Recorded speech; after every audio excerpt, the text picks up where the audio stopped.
Hello, thank you for tuning into this video focusing on the random data for reproducible examples in R. So what are reproducible examples? This is a concept used in programming as well as data science where users run into issues with their code and are seeking help. This can be internally with their teams or externally on public forums such as GitHub and Stack Overflow. And the idea is really it consists of two components enough to reproduce the problematic issue. Namely a coding aspect, runnable, compilable code with all necessary lines from an empty environment, including import packages, libraries, and modules, and then the data component. And this is all available data that's used in the code. It could be data frames, lists, vectors, scalars, and still other data elements. But there's a problem. The data can be proprietary or contain confidential information. And so users need an alternative solution to fulfill this data component requirement of the reproducible example. And so this video is going to focus on one solution in developing a randomized generated data set that resembles the same structure as the actual data in order to fulfill that data component requirement. So just to illustrate this approach, we'll use an example data from the Department of Energy's EIA website. And we'll assume that this is proprietary, that this content that we're showing here cannot be disseminated publicly, even though we did, pull it from a public source. But as you can see here, this is a energy data set aggregated at the year month level that really is the total energy in trillion BTUs used by various sectors. Here's the showing the first 10 rows and then the last 10 rows. So over 7,000 observations of 6 columns of varying types. As you can see, there's character or factors, there's integers, there's numerics, and so a pretty nice and diverse data set. One thing also to note with this data set is that it's a panel model. Essentially, it tracks a certain group over time in a longitudinal format. So we'll keep that structure in mind when we're reproducing it, because we want to reproduce the same structure as is. Now, a great handy tool in R to really forward or send along your data is a dput command. This generates an ASCII version of your data, which is really just a text format where you can copy and paste from your end output to the end user, and include this with the reproducible example. And so this just shows an example of the dput command for the first 10 rows and the last 10 rows, and it's wrapped in a structure call that contains all of the types and the content within. However, we can't do this, right? Because it's a proprietary data. So we can't jump quickly to this nice dput command. We're gonna have to generate our data set and then run it through the dput for our final dissemination of our data.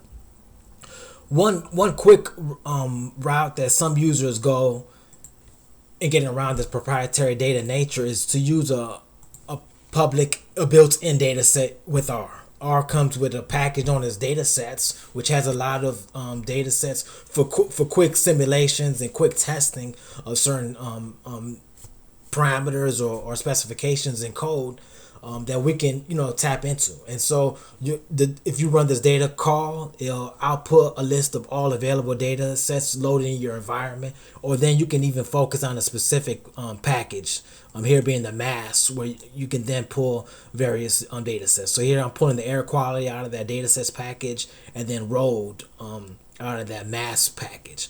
And so if in general this solution could work, right, for really overarching problems with your data.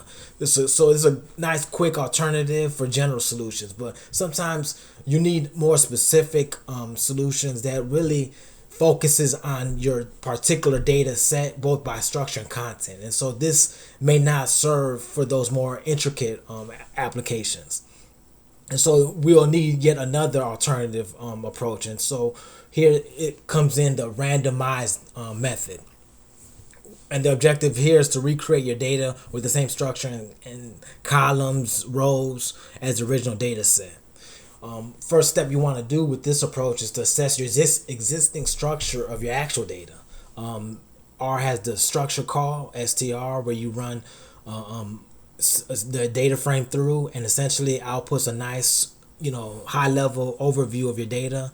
As you can see here, over 7,000 observations, 6 variables, and then it lists out each of the variables and their types, and even a preview of a few example values. We can drill in a little more.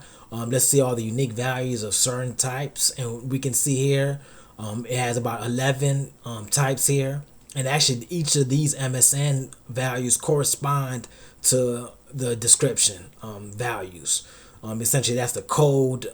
This is the alpha code for the larger detailed descriptor, and then we can even run summary off of the numeric variables to see distribution, and so this comes in handy when we want to replicate the same range of values and structure. And then from there we'll have enough information to start a random generation. One great feature of R is that it has a lot of built-in functions that really can generate data on the fly, sometimes using existing vectors or generating new integers and new numerics. For character and factor values, we can use sample with replacement. With integer numeric columns, we can use a host of generators that run off of known distributions, such as the uniform distribution, the normal distribution, Poisson, gamma, and still others. You can use a lot of the rep functions to repeat values across a length, and then or even sequence where you can repeat across known sequences of data values, and really runs along integers to even dates. And so we'll use a few of these in our example setup. First thing you want to do once when you start any kind of random generation, you want to set the seed. This allows us to reproduce the same values on the next subsequent run of the same code. Since we knew that this was a panel model, it has a time series value setup, we can go ahead and build, set up a sequence of dates. From here, we'll use January 1st, 2000 to November 1st, 2020 by months, and then set the row size for that. One thing to know is that if you recall, this was a panel model, right? It runs each sector by the corresponding date. And so we're going to use a nice handy function in R known as expand grid. This develops a data frame of all possible combinations between the vectors in its inputs. So every possible value, so the length here will be the length of our grouping column by the number of months. So this is 11 by 200, about 250 observations, and then from there we can then assign new columns for our ladder needs. Here being the value for we're going to use a uniform distribution. Great feature for that is that it allows you to put a min and a max, and then specifies how long the length of that vector, and then description. This will run analogous with the MSN. Recall that was the descriptor for the coded value, and so we can come here with a nice tidy data set that looks exactly same structure as our original. Recall we had these were the more important columns, but we anonymized now a lot of the text values, and then we regenerated the numeric value within the same range as our data set. And this shows the first 10 rows and the last 10 rows using the head and tail column, actually top 20, just to show you that these groups run together. Group 1 will always be with A, C with group 3, and so on and so forth. And then you can run that nice easy dput command. Here's actually an example of showing how to generate 10 random rows for the final output. And so we again set the seed, and then we sample with actually without replacement of 10 random rows out of our close to over 2,700 observations. And then we get this nice command that outputs the ASCII version, the text version. Now this we can copy and paste. And the end user will essentially just assign a value to that copy paste we put into our reproducible example, and then would regenerate on our end, at their end, essentially the sample data.